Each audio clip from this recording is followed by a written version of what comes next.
This episode of The Apex and the Abyss contains graphic descriptions, audio, and language that may be unsettling to some individuals. Listener discretion is advised.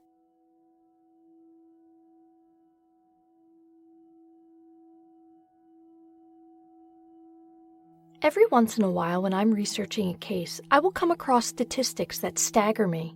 For instance, according to a study done by the National Coalition Against Domestic Violence, or NCADV, 1 in 4 women and 1 in 7 men have been victims of a degree of violence by their partner. This could include such acts as beating or strangling, but nevertheless, some form of violence. According to the same study, over 20,000 phone calls are placed to domestic violence hotlines on a daily basis. These numbers were outrageous to me. How could so many people feel threatened or be victims of such abuse? It's heartbreaking to think that based on statistics, that in a room full of people, many of them have been on the receiving end of some sort of domestic abuse. Of course, there are varying degrees, but one does not outweigh the other. What can be done about it? Or better yet, what would make someone believe that striking someone down with words or a fist is the only solution to an issue? I think more often than not, many of the outbursts and situations that are correlated with these studies boil down to one thing: control. I feel like I have been talking about this word a lot recently. Unintentionally, it just has been the forefront of many crimes I have come across. Someone loses control for an X, Y, or Z reason, and then they snap. The outcomes may be different, but it always boils down to the same thing over and over and over again. The story presented in this episode will be about the fear of losing power of the narrative, the fear of humiliation, the fear of looking less than adequate, and the loss of control. You're listening to The Apex and the Abyss, and this is the story of Yeardley Love. The killing has shattered the idyllic calm of this campus nestled in the foothills of Virginia's Blue Ridge Mountains. And now we're learning more about what happened at this off-campus student apartment early Monday morning before an urgent call went out to police. A roommate found 22-year-old University of Virginia senior women's lacrosse player, Yeardley Love, unresponsive in her room. Patrol officers arrived on the scene. It was quickly apparent to them that this young lady was the victim of something far worse. There were obvious physical injuries to her body. According to police documents, there was a pool of blood on her pillow. Love had a large bruise on the right side of her face, which appears to have been caused by blunt force trauma. Love's right eye had been swollen shut, and there were bruises and scrapes to her chin. Authorities have charged 22-year-old George Huguely, a player on the UVA men's lacrosse team, with first-degree murder in her death. A police affidavit says Huguely admitted to having fought with Love in the early morning hours Monday and told investigators he shook Love and her head repeatedly hit the wall. On May 3, 2010, 23-year-old college student Yeardley Love was found by her roommate in their apartment. She was face down in her bed, surrounded by a pool of her own blood. The very same day, George Huguely, Yeardley's ex-boyfriend, was arrested and charged with her murder. Before we dive into what happened between Yeardley and George, we need to step back and go to the beginning. Court documents reveal Yeardley Love and former boyfriend and fellow lacrosse player George Huguely had verbal and physical fights leading up to May 3rd. That's when Love was found murdered in her apartment. Police have fragments of an email they believe Love sent to Huguely relating to a fight between the two. The email fragments were extracted from Love's laptop, which was recovered from a trash bin where Huguely told police he had dumped it. The affidavit also says one of Love's sorority sisters told police she saw a fight in which Love hit Huguely with her purse in Huguely's apartment. Huguely told police that he kicked in Love's bedroom door, shook her, and her head hit the wall several times. He's being held without bond. His lawyer maintains the death was accidental. On July 17, 1987, John and Sharon Love welcomed their beautiful daughter, Yeardley Reynolds Love, into the world. The family was from Baltimore, Maryland, but would eventually move to the Cockneysville, Maryland area. In 2003, Yeardley's father John would sadly pass away after a battle with prostate cancer. The Love women, despite their sorrow, persevered with the strength that each of them possessed. Yeardley was a bright student at Notre Dame Prep, and during her time there she played for the lacrosse and field hockey teams. She excelled at both sports. After high school, Yeardley was accepted to the University of Virginia. There she majored in government and had a minor in Spanish. Yeardley thrived at college. She continued playing sports and was a valued member of the UVA's women's lacrosse team. She was also a member of the Kappa Alpha Theta sorority. On the other side of this story, there's George Huguely, who was born on September 17, 1987, in Washington, D.C. His parents would divorce when he was in his young teens. However, despite the broken family, George did not do without. He lived a lavish lifestyle in an expensive home and seemingly got anything he ever wanted. No was not a word that he seemed to know all too well. Later in his life, he too was a lacrosse player, and he was also the quarterback of his high school's football team. He would be known in high school as a playful prankster with a happy attitude. However, despite his well-to-do upbringing, George's edges were slightly rougher than Yeardley's. He would have a handful of run-ins with the law, such as an alcohol possession charge in 2007, and then the following year he would be arrested for public drunkenness and resisting arrest. Huguely was so aggressive during this event that police actually had to tase him. Yeardley and George would meet while playing sports in college. The pair would date off and on for 2 years. They both were popular amongst their circles and well-liked, but together, things were testy to say the least. Those who were close to the couple would state that they constantly fought and that George had a tendency to be violent, especially when he had been drinking. During one particular fight, George is said to have attacked another player on his lacrosse team because he walked Yeardley home from a bar one night. In another instance, while the pair were at a victory party for winning a lacrosse game, George had pinned Yeardley down and began to strangle her. He was pulled off of her, and Yeardley, along with a few of her friends, left to get away from him. After this fight, Yeardley would tell her friends and family that she was done with George. Her mother even urged her to file a restraining order against him. Yeardley would not do anything of the sort or press charges against him. In fact, the pair would be seen together around campus. Perhaps it's just because they ran in the same circle of friends, or maybe because they were trying to reconcile the tensions between them. It seems as though George could not fathom the thought of Yeardley wanting to leave him. He was an all-star athlete, intelligent, and on his way to success. If anyone was going to leave this relationship, it would be him, and it would be after they graduated from college. George had a very, if I can't have her, then no one will mentality. Yeardley was sick of George and his behavior. There's no type of excuse for physical, mental, or emotional abuse in a relationship. Towards the end of April of 2010, George and Yeardley would get into yet another fight. Some would state that the pair had been officially broken up at this point, but the timeline gets slightly muddled when it comes to that occurrence. As late as May 1st, Yeardley would mention to George's mother that everything was fine between them. Most likely, this was to avoid having to go into detail about what was going on between the two of them. The arguments, the violence. I don't know many people that would want to tell the mother of the person that they're dating that he had struck her or done something to harm her. Either way, the pair would get into a verbal argument while at a friend's house, and Yeardley would begin to strike George with her purse. During the altercation, Yeardley would drop her cell phone and camera at the house that they were at. Yeardley would then leave, but would reach out to George via email to ask if she could have her belongings back. George's responses to her emails were alarming. They were riddled with accusations and death threats. One email in particular said, "I should have killed you." George said this in reference to Yeardley allegedly having sex with a mutual friend of theirs after the pair had broken up. Yeardley would respond saying, "You should have killed me?" And George would tell her that they should meet up and talk that night. May 2nd, 2010 was a normal day for Yeardley. In the afternoon, she went to brunch with 2 of her girlfriends and then returned to her apartment to do schoolwork. Graduation was in a few weeks, and every senior knew it was crunch time.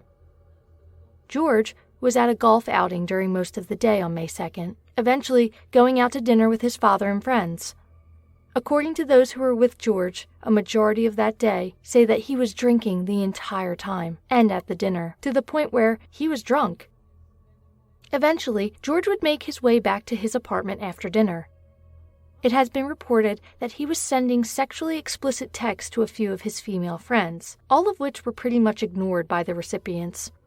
After a few hours of schoolwork, Yeardley went to the bar with her friends and stayed there until about 10 p.m. that evening. Yeardley would return home around this time and have a quiet evening in.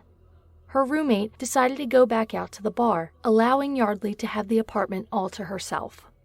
Somewhere between 11 and 11:40 p.m., George Huguely would leave his apartment, which just so happened to be 2 houses down from Yeardley's residence.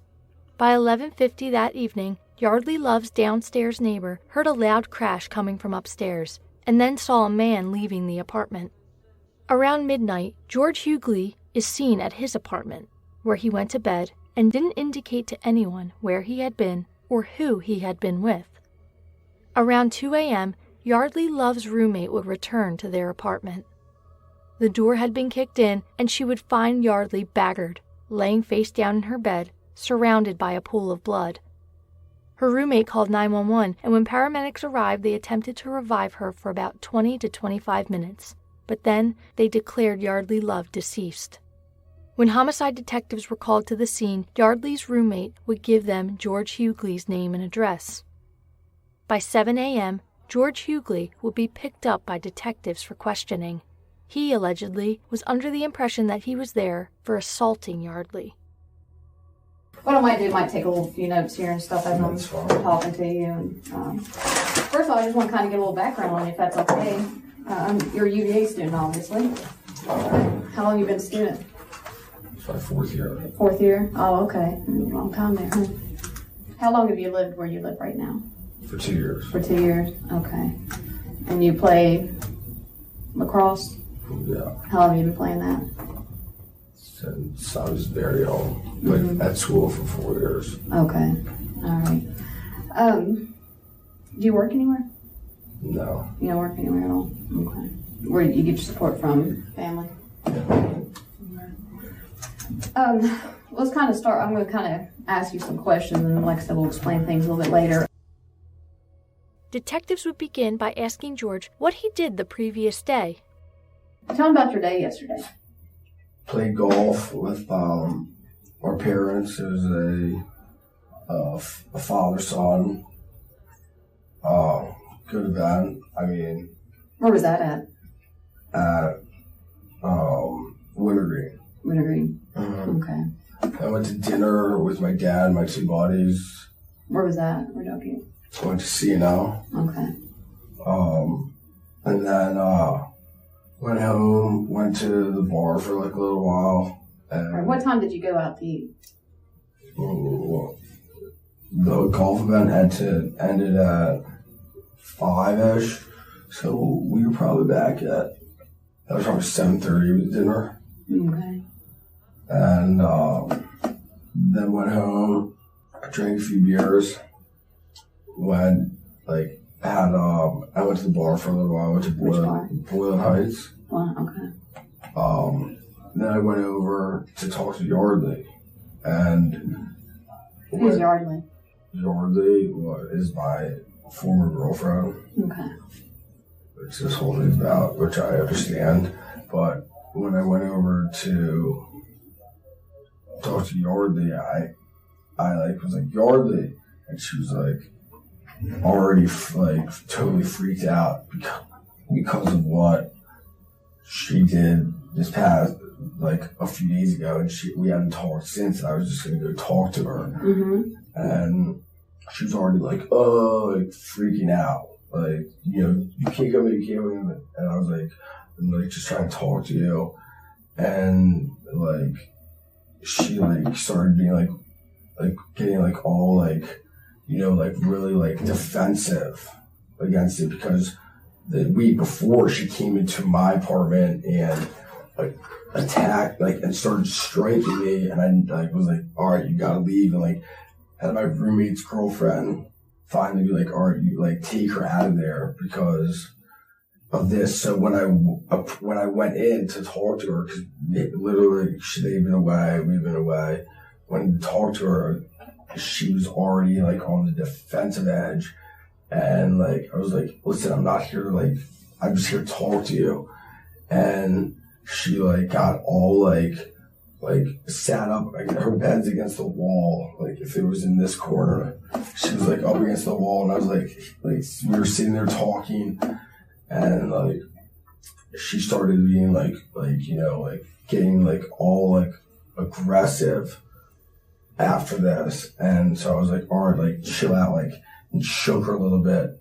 And she started being like freaking out. And I was like, listen, I'm not like here to do anything. I'm here to talk to you about everything that's ensued in the past week. And she was like, and like sort of like being like, no, like hitting her head, like stop, like she was in the corner, I was sitting on the bed, I was like, stop, like, I was like, we were like, what the hell, like, we were just gonna talk, and like, it was not at all like a good conversation, because that's like, she was already like freaking out with just even seeing me there. Okay. What happened next? And she kept hitting her head against the wall while she was sitting on the bed, and I was like, I grabbed her and I like shook her. I was like, stop, like we need to, like, and looked at her. I was like, we need to like talk about this. And like, I mean, I was holding her arms and stuff, but like I never struck her. I never like hit her like in the face or anything. I was just like, we need to talk. And she was so like, oh, I mean, what's the word? Like, you know, like flopping a fish out of the water, like so, like all this, all because of what happened last week. And I was like, listen, like I'm not here to like fight with you or like do anything, like here to talk to you. And like, and she was like, no, like get away from me, all this like, and like that's what happened. Like I left, like she was in her bed. I think her nose was bleeding a little bit. But she was in her, like, when I left, she was, like, still in her bed, like, and then, she may have, at one point, she got on the floor, and we were talking, we were, like, and she was still, like, fighting. Actually, no, she went over to her desk, and she was like, you have to leave, like, all this stuff. And I was like, all right, like, fine, like, but like I want to talk to you after all this, and like I was like a little bit persistent because of the situation, you know, my former girlfriend who something happened last week, you know, and I was like, all right, like, well, so we were like talking over there, and I mean, somehow I was resting her on the floor, and I was just like, stop, and I was holding her, but I never struck her or anything. And I think that might have been when her nose started to bleed. Actually, it was when I was holding her on the floor, being like, listen, like, you came and attacked me. Like, I wanted to talk to her about, you know, everything, because I got on, like, whatever, like, text messages, like, from her and all this stuff. And so that's when I was, like, holding her, but not forcefully, and then you know, then I guess that's when her nose might have started to bleed. It was when it rolled like that, like her face on the ground, and her nose started bleeding, and then the conversation I could tell was just like it was not going anywhere, and nothing was happening. George kept referring to an incident that happened the previous week between him and Yeardley. The detectives pressed him further on this. She came over to my apartment Let me stop you there real quick. How long y'all been dating? For 2 years. 2 years. Okay. Yeah, 2.5 years. Okay. All right. Now, start with that last week. Did y'all break up last week? We broke up like a month ago, but it had been like talking and like, you know, hanging out and stuff. Why'd you break up? And because we broke up because she wanted to, but like because she wasn't really sure about all this, because we were both like graduating, you know, and she wants to move to New York, and I want to move, like, to San Francisco. And so she was like, we don't really know, and she was like, you know, sort of unsure about all of this. So she was like, sort of like, broke it off, like, slightly over, like, you know, a period of time, like, all right, well, like, we shouldn't hang out anymore, but we're still hanging out and everything. And then, come a week ago, she went down to Carolina, and, like, I don't know what happened there, but she told me what happened, which was that Wednesday night. She sent me a text message, like, oh, I'm so glad, like, I'm so glad, like, I fucked so-and-so, you know? And so I didn't even respond to that. I was like, whatever, like. She said she fucked somebody? Is that what you just said? Hooked up, fucked, like, same thing. So I didn't even respond to that. Those were, like, text messages. And so I was like, Brian, like, to my roommate, like, look at this, like, this is fucked up, and didn't even respond. So went to the bar, like, saw her at the bar, actually, and she's, like, all, like, you know, like, fucked up.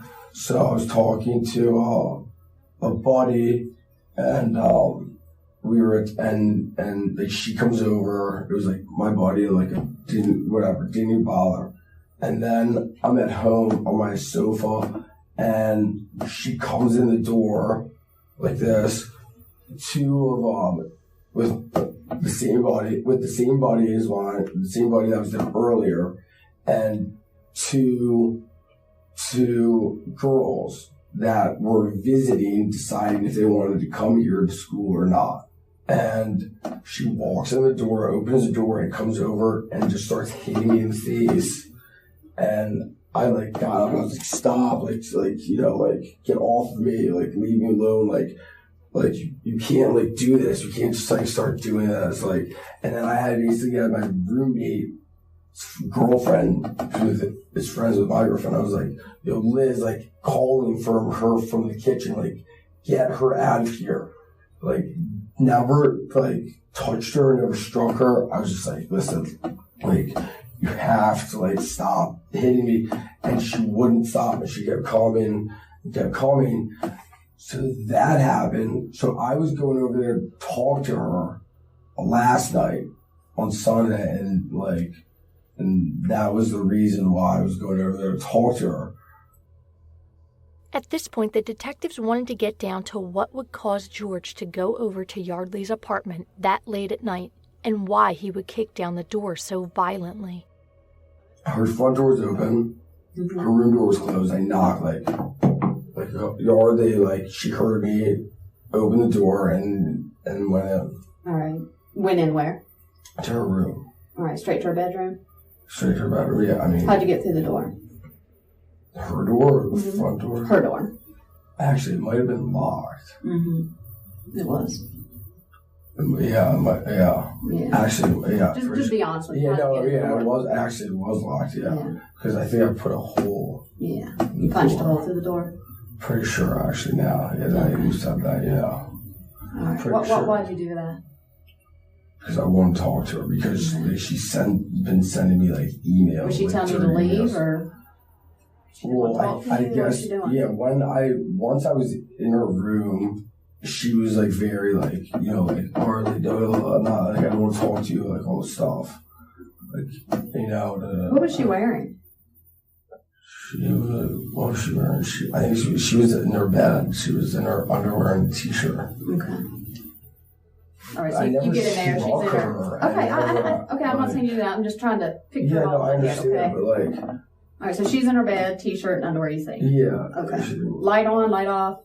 Light off. I'm pretty sure she was, like, this was, like, around, probably, I want to say, like, 12:45-ish. Okay. So she was, like, either asleep or, like, you know, doing something. And so I went in there to talk to her, and she was very, like, you know, very on edge, like, I don't want to talk, you know.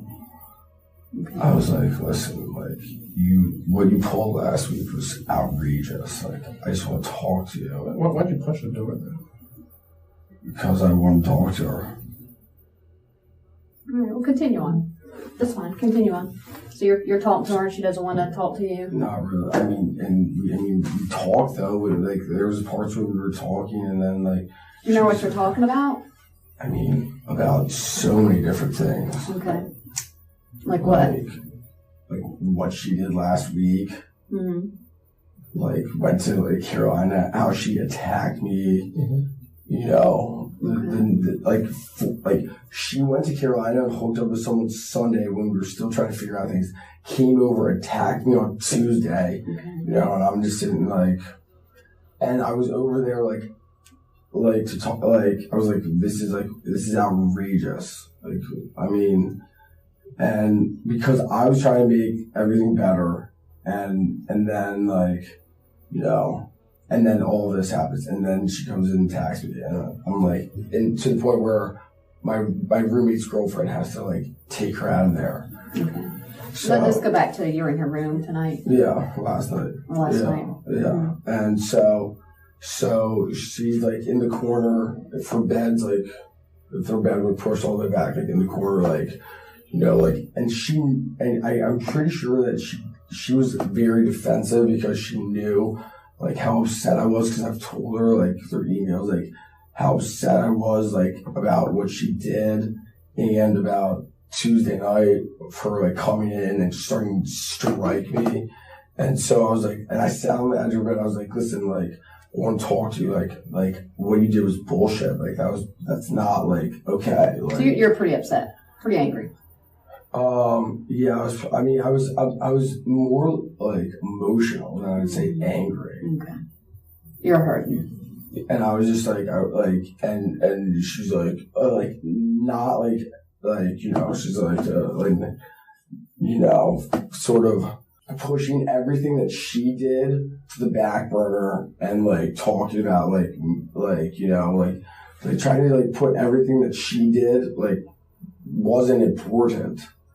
And like, you know, we talked and she like kept getting like, and then she kept saying things like, oh, well, like, you know, like, I mean, what she was saying stuff like, oh, I don't trust you, like, or stuff like that.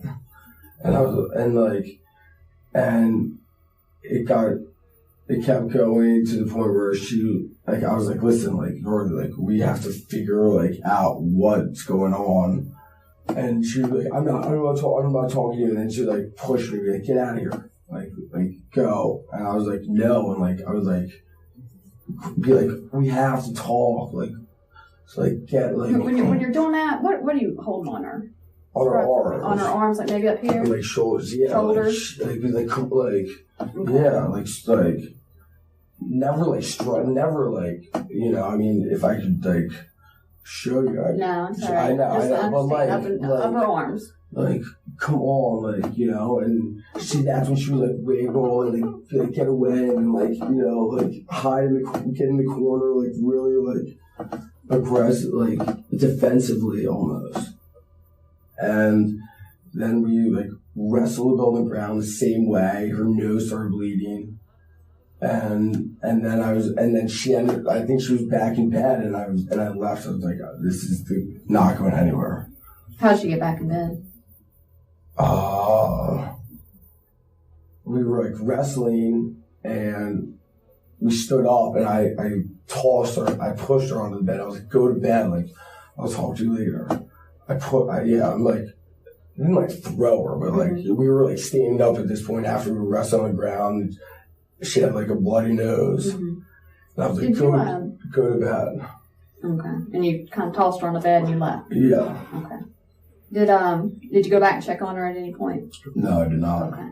Did you touch her neck area at all? Did you choke her at one point? I may have grabbed her a little bit by the neck when we were like, but I never like strangled her. Okay. But I mean, during the whole like commotion, you know, like I might have grabbed her neck, but I never was like strangling her. Okay. All right. Apparently, after George's fit of rage, he would grab Yeardley's laptop. most likely in a panic because he didn't want police or anyone to see the email exchanges between the two of them the last few days. Little did he realize that there would be other ways to obtain these exchanges, and also other people read the emails and text messages between the two of them. You said you got there about 12:45, is that right? I think so. You think? Okay. Around that area. Why do you think it's that time? Just because, I went to dinner around 7:30, I think. okay. And went home for a little while, then went to the bar for a little bit. So, that's just my... Kind of estimate, maybe. Yeah. Okay. I'm not... Did you call her and let her know you were coming, or text her, or? No, because she said she lost her phone the night that she came over to my apartment. She said it's my apartment, but it's not. So she doesn't have a phone. Okay. So I did not call her or text her. How long do you think you were at her apartment when you were there? Around 8 minutes. Not long. No, not 8 to 10 minutes. Okay. All right. Was anybody else there? Just the two of you? No, her roommates weren't there actually. Okay. Excuse me. Okay. When you left her apartment, did you take anything with you? No. Nothing at all? In her bed. All right. Because I think we're not. Her laptop is missing, I guess. Did you grab it for any reason? Yeah, I did actually. You did? Okay. Is it at your apartment? Yeah, okay. Somewhere in my apartment. I can give it to her. Why'd you grab her laptop? Because I was so pissed that she wouldn't talk to me. I was like, I don't know. I took it almost as collateral, I guess. I don't know. It's not reasonable logic, but right. Okay. I don't know. Did you take anything else besides the laptop? No. Nothing? No. Okay. All right. So when you left out of there, you saw that she was bleeding on her nose. Did you try to call rescue or anything to make sure she's all right? No, I did not. No. Why? I didn't think it was I didn't think that she was in need of going to the emergency room. She just had a blood. What do you think that? I don't know. Did you say when you were, and correct me if I'm wrong, when you were shaking her head was hitting the wall? Well, that was in the beginning. That was initially when I walked in. She was up in the corner, saying, get out of here, like this. Mm-hmm. At any time when you were shaking her, did her head bang the wall? Did you shake her into the wall? I know you already said you didn't punch her and stuff. I wasn't throwing her into the wall. We were sitting on her bed, which is against the wall, and I was and I was you're maybe I wasn't hitting her against the wall, but when she's sitting there in the corner of if it were like this, and I'm you're and I was what the fuck was that about? That's such bullshit that you do that, possibly. I was it's such a bullshit move, everyone here, what are you doing like that? Okay. She has a pretty good knot on her head. That's why I'm asking how you can explain how that would have happened. I don't even know when a knot. Mm-hmm. On the side of her head, she's been hit pretty good right there. So I'm just trying to figure out, did you hit her with something? No. Was that her head? I never touched her or struck her or anything. Well, you touched her. You had your hands on her. I said never struck her. Okay. Never at all. Well, I'm trying to figure out why she's got a black eye and why she's got a big lump right there. We were, So you never hit her. I don't know. Is that what you're saying? You've never. Yeah, I don't know how. With anything. So she's got them. So okay. Yeah, all right. No, that's fine. That's fine. All right. So I'm gonna go through this one more time, make sure we're on the same page. So you're pretty pissed at her from a week ago for sending you text messages. Do you have those text messages where she says she, as you put it, fucked somebody? I actually might have those, yeah. All right, you got your phone with you? Yeah. And let's pull it out and go through it. Let's see if we can see those. We didn't say them. They were like, I guess what you call like one of these, which is like an ongoing conversation, an ongoing like instant message, and it's gone. Okay. I'll leave that one. Then we'll leave that right here for now. All right. I mean, So you're I can pretty show you pissed. the emails that say she hooked up with someone. Mm-hmm. I'm not Okay. lying about that. Did you have a home computer or laptop? Yeah. Okay. Is that where all the emails are? I mean, if you get to one out?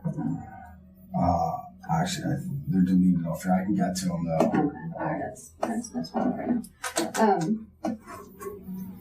So last week, y'all kind of broke up a while back. It's kind of been, you've still been talking. Yeah, Last week, she gets pissed. You get pissed because she sends you a text. So last night, you go over there wanting to talk. Let's talk about how you entered. Yeah. Yeah, I mean, Because to put your fist through the door. no, She it's has actually my been leg. I'm pretty Your sure leg? because that's why my leg's like this. Yeah, you're right. That was your leg. Yeah, How'd you get all the bruising on your hand then? this is all from lacrosse. This is all. That's pretty fresh right there. Looks This is all from my lacrosse game on Saturday. on I mean, I Saturday. wear my arm. You can see where my arm pads are. Mm-hmm. Right here, my gloves right here, and that's Even right there, I thought you wore those padded gloves. This is Lacrosse. all. This is all the difference. This is all from lacrosse. 100%. This is where my arm pads are. And my glove goes here. This is all tanner because that's where it gets sun compared to where my legs like the difference in color. And that's I got whacked here. I remember 100% got whacked during the game when I was trying to kill the clock. Mm-hmm. When you had her and you're shaking, did she scratch you anywhere? No. No. She's a little girl. She's tiny. Yeah, she did not. No, she didn't. She didn't She didn't try to hit you or anything like that. No. Okay. So you kick in the door. Yeah, that's how I entered. Yeah. Okay. And then I stuck my hand through and unlocked it, and went in there, and everything else is for you. All right. What was she saying while you're kicking the door? I mean, did you just go straight kick or did you knock first? No, I knocked first. I was like, "Yo, let me in." And she was like, and I think she was like, she said something that was. I remember that was like, I just don't remember exactly what it was, but I just remember saying something or like whispered some shit or like I don't know, and I was like, all right, well, like she knew because I sent her emails. I sent her like 6 emails recently that was like, we need to talk. I'm coming over to talk to you. Okay. And she didn't actually didn't respond to those. Past 2 months when I told her, and she said something like "fuck you," I'm not talking to you, like something along those lines. All right. How much did you have to drink tonight? Or last night? I had probably four or 5 beers on the golf course. Mm-hmm. And that was earlier in the day, though, right? That was earlier in the day. And then I had 2 glasses of wine at dinner, and then like 3 more beers afterwards, and like 3 more beers afterwards. After dinner I probably had like 5 beers combined. Okay. Did you smoke any weed? No. Any other drugs? No, yeah, Nothing? no. What were you wearing?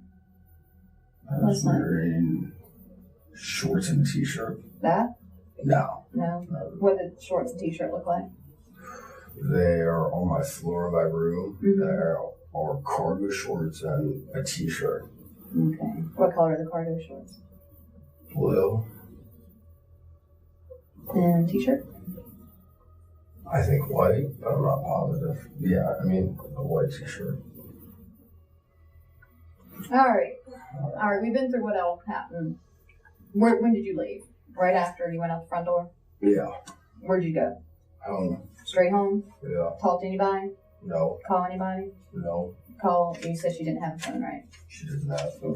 Is her phone at your house? I leave me and my roommate look for her phone, and my roommate's girlfriend is looking for her phone. We have no, I mean, it's not in our apartment. Okay. So, did you pick up her computer on the way out the bedroom, right? Yeah. Anything else did you take? No, Nothing. not. So what did George do with the computer? Where are we going to find the computer at? The computer is, I mean, the dumpster maybe. So you threw her computer in the dumpster? Yeah, the one right by 14th Street. The one, no, not the one right by 14th Street.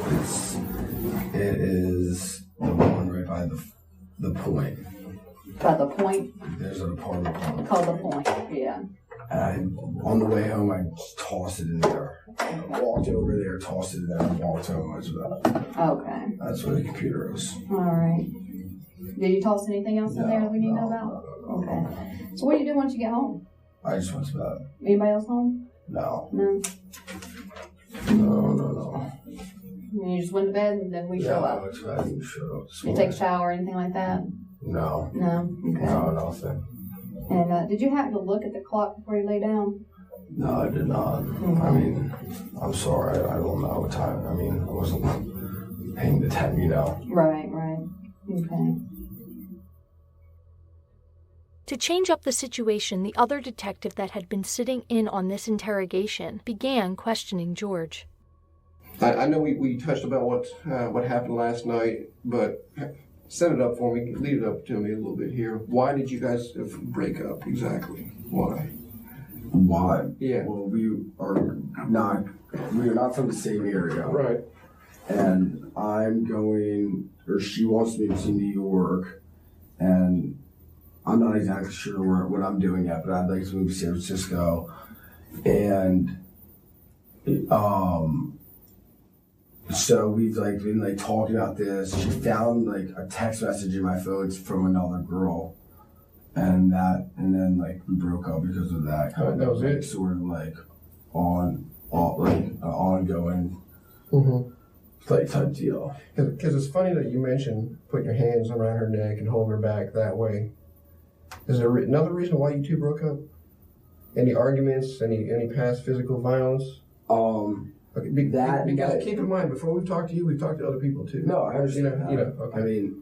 I mean, that night that she found the text messages in my phone, I was I don't know. That night I was more drunk than I've probably ever been. Right. And she did the same thing, sort of yelling at me, hitting me while I'm drunk, and I actually laid on her and held her, detained her kind of, and she ended up leaving, but that happened that night. How did you detain her? I mean, sir, that night I was. Did you let go of her yourself, or did other people have to come and get you off of her? I'm not. I really don't remember that night at all. Not at all. No, not at all. So maybe because you maybe smothered her a little bit that night, maybe you choked her a little bit? No, I don't think I choked her. She never said I choked her. She said I laid on her and held her. Right. And how did you lay down on her? She said I literally laid on her. Was she face down and you laid on top of her, or? I don't even know. We we've hung out since that night a bunch of times. Actually probably a dozen times since that night. Right. And we haven't really talked about that. But since that night, she's never said that I was choking her or anything. She said I literally laid on her and didn't let her do. She's about 105, 110 pounds soaking wet. You're almost double her size. Yeah, probably. You don't think that would maybe be enough to take the breath out of her if you're laying down on top of her? I mean, I never thought about it like that, but I never hurt her. Right. Well, we never mentioned anything to her, to her face, and you constantly bring up that you didn't punch her in the face. No, we never even asked you that question. I know. I mean, did you maybe at least smack her? Hey, snap out of it or something like that? No. What's wrong with you? I did not. No, Nothing like that? I never, no. I mean, I'm in here for assault charges. Right. That's why. No, I never told you you were. Yeah, We had any warrants on you. Right. I know, but So you're someone being said we're detained here right now, for an okay? assault investigation. Right. That's why I'm. Have you ever threatened any harm to her? No. Why'd you take her computer? I don't know. I have no idea. Maybe because there's evidence on the computer, emails that you sent? No, there's no. I mean, you can read all the emails and everything back and forth. Okay. There's no threats. There's not going to be anything on that computer that we're going to bring up forensically that came from George saying, "Hey, you know what? I found out that you're cheating on me." No. Nothing like that. Nothing. Why'd you take that computer then? No. I mean, you can look at my computer. The same emails that are on my computer on her computer. And emails are on the internet. Like, it's not like her email account is erased because I took her computer. I have no idea why I took her computer. Probably because she was like not talking to me and not like, like she like did all this stuff and I just walked out of there with the computer. Why would this little girl just for no reason start attacking you out of the blue? You can ask my friends that the night that the other night. Yeah, the other night. You can. I wish there. I have 3 eyewitnesses for that one. Right. She walked in and started punching me in the face, hit me with her purse, hit me with her cell phone, and literally when I stood up and backed away, it was like to the other. I was like, "You have to stop! Like, get away from me! Get away from me!" She kept coming back for more. Okay. No violence, right? Nothing. No, sir. I'm not lying. Like, you can read all the emails. You can look at everything. Why in the heck would you break down her door then? Locked door means don't come in. Talk to her, and I've sent her. No, that's more than that, man. That's rage. The way that door was kicked in, that was pure rage. You must have been seriously mad. No. You've told us everything else. I've told you everything. I've told you guys everything. I'm not hiding anything. Right. I've told you literally everything. But why kick it in? That's just pure rage, man. I wanted to talk to her. I wanted to talk to her. Have you always been that way with her as far as if she didn't want to do something, it was kind of your way or the highway type of thing? No. No? And, I understand that, you had a lot of alcohol in you last night. Okay. I mean... And, do you think that could have maybe led into why you were, fed your emotions to kick in that door?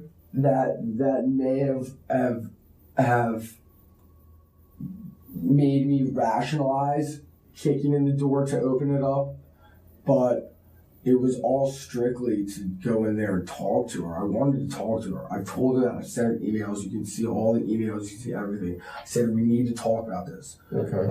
I said, I think 3 emails. I want to come talk to you when people say, fuck yourself. And I should not have gone over there when, I was drinking. But, that, when I was that's made me emotional, so I wanted to go talk to her. That's why I kicked in the door. That's why I was, trying to talk. That's why I wanted to talk to her. Now, I know you mentioned you fell on her a week ago, right, when you were laying down. No, that was a month ago. A month. When you detained her, right? Did you detain her last night at all? No. Did you fall down on top of her? Rest on the ground? We were wrestling on the ground for a little bit. Did y'all wrestle on the bed at all? No, I never I shook her. No, I mean just kind of hold her down until she calmed down on the bed. No, if anything that would. If anything that would have been on the floor, but because I'm sure you didn't want to hurt her. That way, if you were restraining her on the bed, she wouldn't be able to hurt herself as much as I never was laying on her in the bed. When we were on the floor, when her nose started bleeding, we were wrestling around, and that's when her nose started bleeding. Was it pretty noisy when you all were wrestling around? No, Was she screaming? No, she was not screaming, actually. If I'm cracking my head in the wall, I'm going to be saying, "Ow." Yeah. Yeah. No, she was not screaming. Yeah. She should have been. Probably. Maybe. I don't know. Why do you think she should have? I don't know. She was screaming when I first, came into the room. She was like, no, I'm not talking to you. Get the fuck out of here, and all that. But, that was it. When at any point before you said you and this was your words, you said you tossed her on the bed and then you left. Yeah. All right. At any point before that, did she lose consciousness? No. Okay. What happened after you tossed her on the bed? Did she move? Talk about, say something? I mean, I literally tossed her on the bed and turned around and... Tossed her on the ground or tossed her on the bed? And tossed her on the bed. walked out the door. Okay. Did she still have her t-shirt on at that point? Yeah. Or did that get ripped off? Yeah, I mean, she had a t-shirt on the entire time. Okay. She was never not unclothed. All right. So you didn't sexually assault her or anything? No. Okay. I'm sorry. I know you said sorry. Okay. I apologize. All right. So when you tossed her in her bed, was she on her back or on her stomach? I mean, I think she was on her back. I'm not sure. I mean, I was like, I asked you earlier about the light. Because if she's kind of in bed, then maybe the lights were off. Were the lights on? And did you turn them on? The lights were... For you to be able to see. The lights were not on. No. How did you see the blood and stuff coming from her nose? Because she's got a big bay window right by her room, and there's lights from the parking lot. Okay. That it's not hard. It's easy to see. Okay. So when you tossed her back on the bed, in your mind, she was bleeding. But you said she was bleeding out her nose, and you didn't feel like you needed to call rescue. No. After that, after banging her head and shaking her and blood coming out her nose on the floor. No. I mean, it was... Let me ask you this. Did you, and you've been honest so far, so there's really no reason not to lie about anything, but when you left out there, were you kind of like, she got what she deserved? Is that why you didn't call 911? No. It wasn't about that for me. Mm-hmm. It was about going to talk to her. Mm-hmm. There was nothing about you missed anything that no one asking right now? There's nothing about going to get anything or going. I don't know. I took a computer, and that was irrational. Mm-hmm. But that was like my collateral almost, if you could look at it like that. I mean, I guess that's where my logic was at, but which is... Up until this point, it would appear that George believed he was there because he assaulted Yeardley.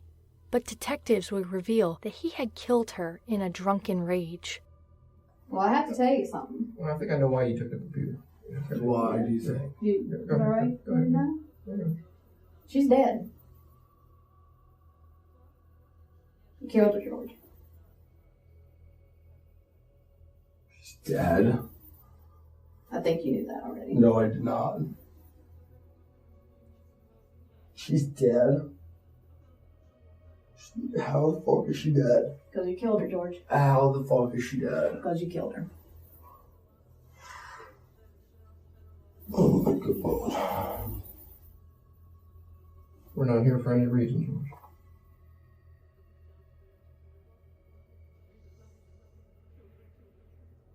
She's dead? Yes. She's dead? Yes. She's dead? She's dead. How? I already told you how. You already told us how as well. How is she dead? You just told us. How is she dead? How is she dead? I didn't strangle. I didn't fucking hit her.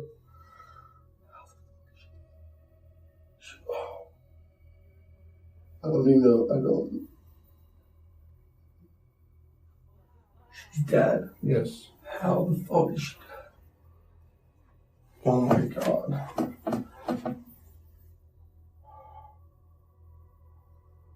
We're serious, George.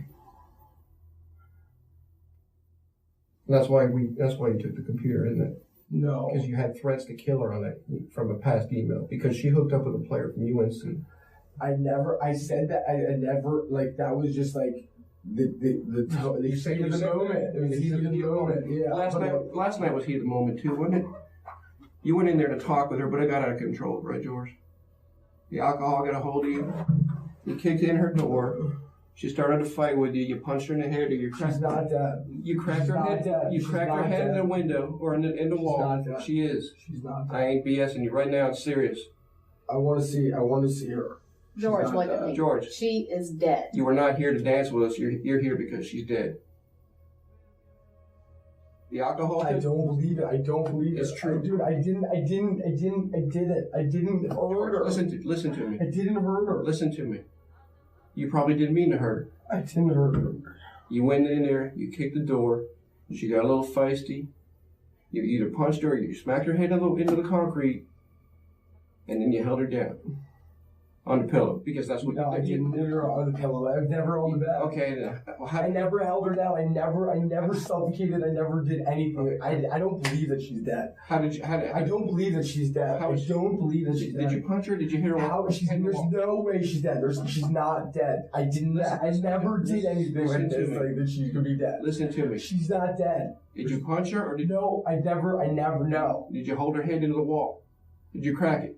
No. Did you Is her head cracked? Did you smack her head in the wall? No, she's not dead. She's not dead. You guys said she has a black eye and a bump on her head. She has those things. But she's not. She's not dead. I did not. All right, let's calm down. I did not like hurt her. Like she's not dead. Calm down a minute, George. Okay. Tell me she's not dead. Tell me she's not dead. I want you to calm down right now. Okay. All right. I don't believe it. I don't believe it. I don't believe it. I never did anything that could do that to her. Well, let's calm I down. never did anything that could do that to her. I swear to God, I never did anything that could do that to her. I never. No, I don't. I refuse to believe that she's dead because there's no way that anything that happened last night could kill her. As you can hear, George is having a difficult time grasping the fact that he killed Yeardley Love. He either genuinely had no idea the extent in which he had beat her, or he is just a great actor. All right. Well, just out of protocol, what we gotta do is stand up for you. Go ahead and put your hands behind your back for me. Turn around. Relax. Relax. You'll be all right. Tell me she's not dead. Tell me she's not dead, though. Please. Will you tell me she's not dead? Relax. Please, will you tell me You know what? I wish I could tell you that, George. 22-year-old. 22. And her life is done. Oh my God. Kill me.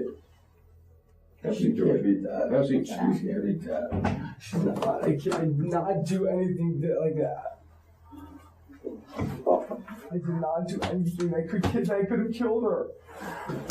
You do realize you're under arrest. I realize that. All right, we're going to consult the Commonwealth Attorney on the proper charge, but it's going to be related to her death. Make sure you understand. She's dead. Okay. She's.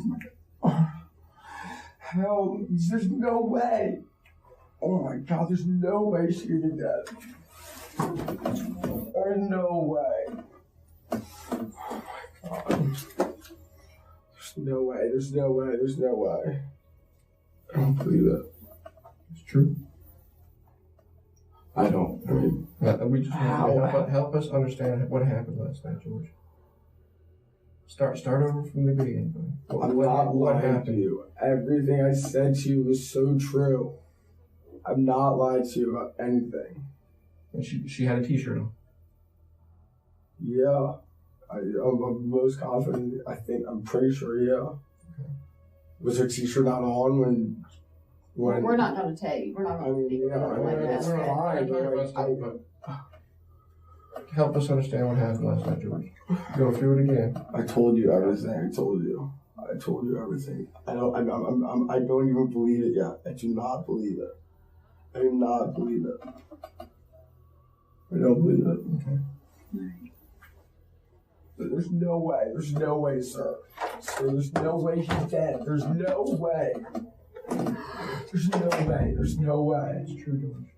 How would it have? There's no way. There's no way she could be dead. Why do you think you're sitting here in handcuffs? For a Navy, for what you guys said were assault charges. She's dead. I'm not lying to you. You would have said murder charges. If you were honest with me, you would have said murder charges. She was assaulted. You would have said murder charges. You said I would have murdered her. You would have said I murdered her. Did she die this morning? Afterwards? I can't tell you when. I know, but I listen, I didn't murder. I didn't. I know she's not dead. I know she's not dead. I know she's not dead. I know she's not dead. I know she's not dead. There's no way she's dead. Calm down, George. There's no way she's dead. There's no way. There can't be any way she's dead. There can't be any way that she's dead. Sir, I'm telling you, there's no way she's dead. You have to be lying to me. Tell me you're lying to me. Tell me you're lying to me. How is she dead? I'm not lying to you. How is she dead? How? What did she die from? Well, we're gonna find that out. What did she die from? We're gonna find out. I can't make that determination. Sir. Either the head trauma or asphyxiation. There was no asphyxiation. Okay. God, oh my God, oh my God, oh my God. And I know you've told me the truth, but I think there may be some parts you're leaving out. I'm not, sir. I'm not. How did she get all that head trauma? From banging. I don't believe that. I don't believe she banged her own head in the wall, man. When wrestling, I don't believe she's dead. I don't believe she's dead. I don't believe she's dead. I don't believe it. There's no way she's dead. There's no way she's dead. There's no way. She has to be alive. She has to be.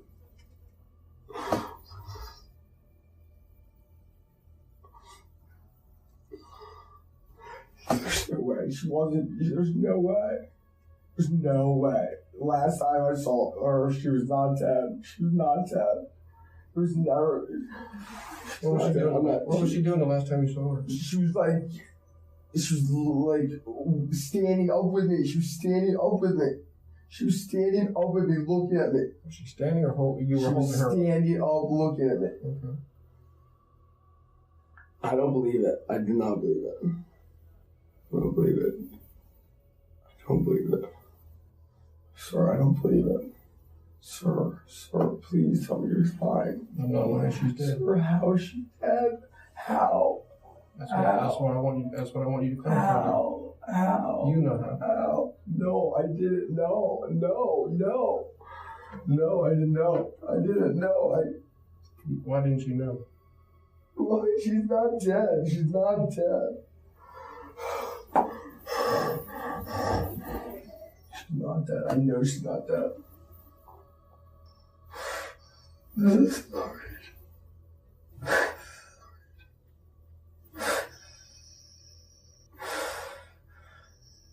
I know it got out of control last night, George.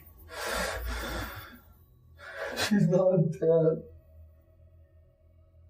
She's not dead.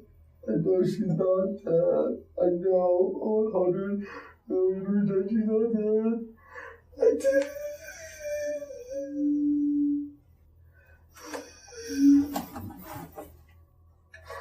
She cannot be dead. You're not lying to me either, are you? You're not lying. No. She's dead? Yes.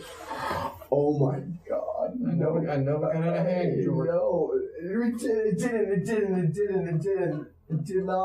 didn't. And what happened? I didn't kill her. I did not kill her. I did not kill her. I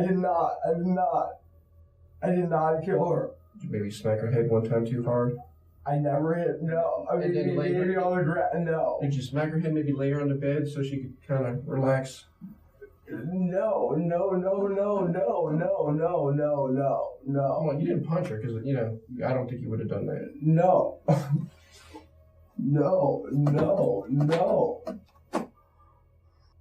I still do not believe it. So, I don't believe it. You came in and said you were filing an assault charge, which makes sense, but that doesn't even make sense. She was assaulted and she died. No way. And you were there. This happened when you were there. Now's the time to man up, George. Tell me what happened. I told you what happened. What happened again? I told you what happened. How did it get out of control? It didn't. I told you what happened. It didn't get out of control. She's not dead. She's not dead. There's no way she's dead. There's no way. I can't do it. No way. No way. When George Huguely was arrested for the murder of Yeardley Love, it sent shockwaves through the area. Residents of the area were in disbelief. What was done to Yeardley is the most egregious violation of trust. This is a community that is founded upon and believes in honor, but there was no honor in the violent attack that took her life. At first, George Huguely was charged with first-degree murder, which at this degree level means that this killing was premeditated. By January of 2012, George would be given 5 additional charges: grand larceny, burglary, entering a house with the intent to commit a felony, robbery of a residence, burglary, and felony murder. Huguely's trial lasted a little over 2 weeks. During the proceedings, experts would discuss the extent of Yeardley's injuries. According to them, she died of blunt force trauma to the head. She was hit so hard and with such force that blood vessels within her brain twisted, and this caused her brain to hemorrhage. She also had multiple wounds to her face and neck, indicating possible strangulation or smothering. She had visible scrapes to her chin as well, bruising on her cheek, and her one eye was swollen shut. Simply put, she was beaten to death. Despite what Huguely said, that he just shook her and may have pushed her, the evidence proved otherwise. The jury took 9 hours to deliberate George Huguely's fate. On February 22, 2012, the jury came back with a guilty verdict. Huguely would be convicted of second-degree murder and grand larceny. During his sentencing hearing on August 30, 2012, George Huguely would receive 23 years in prison for the second-degree murder of Yeardley Love and 1 year for grand larceny. Both of these sentences would be served concurrently. According to the Virginia Department of Corrections, George Huguely is set to be released from prison on May 30, 2030. He will be about 42 years old when released. Former University of Virginia lacrosse player George Huguely has been sentenced to 26 years in prison for the murder of his ex-girlfriend Yeardley Love. Jurors rejected prosecutors' call, though, for a sentence of life in prison.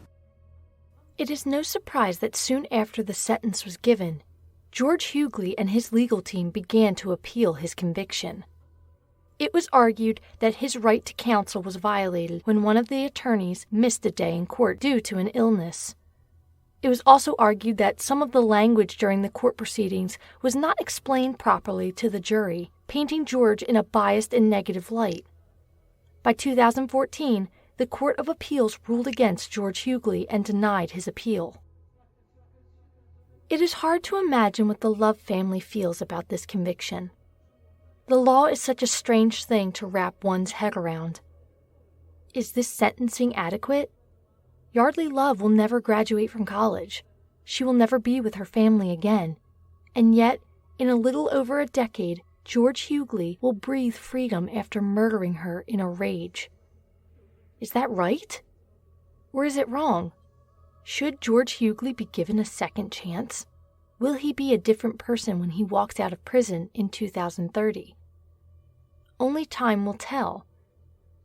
Sharon Love would file a wrongful death suit against George Huguely and a separate civil suit against UVA's head lacrosse coach, Dom Starzia, both for $29 million. However, by 2018, both cases were either dropped or dismissed by the court. The Love family will never forget what happened to Yeardley, and they have made it their mission in life to ensure what happened to her never happens to anyone else again. The family would create the One Love Foundation. The purpose of this foundation is to educate people about what is and isn't healthy in a relationship, to raise awareness about warning signs of abuse, and to also provide people help on getting assistance when they are attempting to leave an abusive relationship. How important is it to you that this message gets out there? It's so important to us. To me, it's so personally important because it's keeping Yeardley's memory alive, and we feel like we're doing something good since she didn't get to live her life out and fulfill so many of her dreams. we hope to do so much good in her name, because I know she would have. You know, you talk about the celebrities and you hear about them in the news and the tabloids all the time. Why do you think an effort like this is important for everyday people, young women like Yeardley? It affects everyone. 1 in 3 people will be abused. 1 in 3 girls will be abused in their lifetime. And statistically, you think of the statistic, but you don't. It doesn't really hit home. And actually, when the trial was going on and they were picking jurors in Charlottesville, 1 out of 3 of the jurors had been touched in some way by domestic violence. And that really brought it home to me more physically, sitting there, seeing all of these people that had been touched that way. And so we hope to combat it, and we hope to change attitudes about domestic violence. Thank you for listening to this episode of The Apex and the Abyss. If you would like to reach out, you can find me on Twitter, Instagram, and Facebook. You can also submit episode requests to apexandabyss@gmail.com. If you would like to support the show, you can do that in many ways. You can give the show a 5-star rating and a review on iTunes. You can head on over to Patreon to become a monthly donor for as little as $1 a month. You can buy show merchandise on tpublic.com, or you can submit a one-time donation at apexandabyss.com. All the links will be posted in the show notes. Have a great week, everyone. Until next time. It's the time of year for renewal, for new beginnings, and yet we have come to grieve the ending of a young life, of Yeardley Love's life. My hope for Yeardley and for you is that her dying inspires an anger, a sense of outrage that engenders determination here and wherever Yeardley's name is recognized, that no woman, no person in this place, this community, this state, need ever fear for her safety.